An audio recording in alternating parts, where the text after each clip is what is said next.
Morning আজি আহাৰৰ last দিন সকলোলৈ আই মাতৃৰ তৰফৰ পৰা আশীৰ্বাদ কৰিছোঁ। অহা কাইলৈৰ পৰা আমাৰ মাহজুৰি মহাদেৱৰ নামত বলবমৰ নাম হ'ব, গতিকে সকলোকে লগ পাম আশা ৰাখিছোঁ। এই ৰাতিপুৱাতে বন্তি গছি প্ৰজ্বলন কৰি আপোনালোকলৈ শ্ৰদ্ধা ভক্তিৰে কৈছোঁ। আমাৰ ওম নমঃ শিৱায়, ওম নমঃ শিৱায়, ওম নমঃ শিৱায়। অহা কালিলৈৰ পৰা মহাদেৱ পাৰ্বতীয়াৰ নামত নাম হ'ব আৰু এটুপি শুদ্ধ জল আপোনালোকে অৰ্পণ কৰিব। বলবম নীতি নিয়মে আহি ইয়াত অৰ্পণ কৰিব পাৰিব।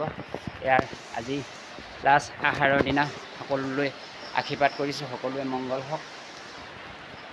মংগল হওক তাৰ কামনা কৰিছোঁ। আই মাতৃৰ তৰফৰ পৰা সকলোকে আশীৰ্বাদ কৰিছোঁ।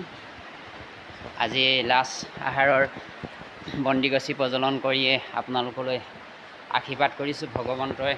ভগৱন্তই কৃপা দৃষ্টি কৰক, অনন্ত শ্ৰী হৰি হৰ হৰি প্ৰভু ভগৱন্তই কৃপা কৰক তাৰ কামনা কৰিছোঁ। সকলোৱে দিনবিলাক শুভৰ হওক, ঈশ্বৰ পুত্ৰ কন্যাৰ মংগল হওক। আমাৰ শাওণ মাহটোৰ বলবম মহাদেৱৰ নামৰ উপৰিও আমি ভাদ মাহটো 1 তাৰিখৰ পৰা আমাৰ পূৰা ভাগৱত পাঠ হয় মাহজুৰি। কোনোবা লোকে যদি আহিব পাৰে ভাগৱত পাঠলৈ, আমাৰ সন্ধিয়াৰ পৰা পাঠ হয়, প্ৰতিদিনাখনে হয়।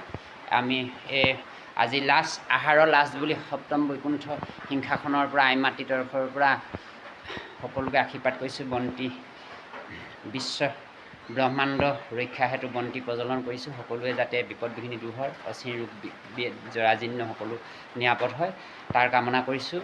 আগন্তুক বছৰটো শাওণৰ পৰা শাওণলৈ আপোনালোকৰ সকলোৱে দিনবিলাক শুভ হ'ব বুলি মই আশা ৰাখিছোঁ। কৃষ্ণ কৃষ্ণ কৃষ্ণ। সকলোৱে দিনবিলাক শুভৰ হওক। কৃষ্ণ।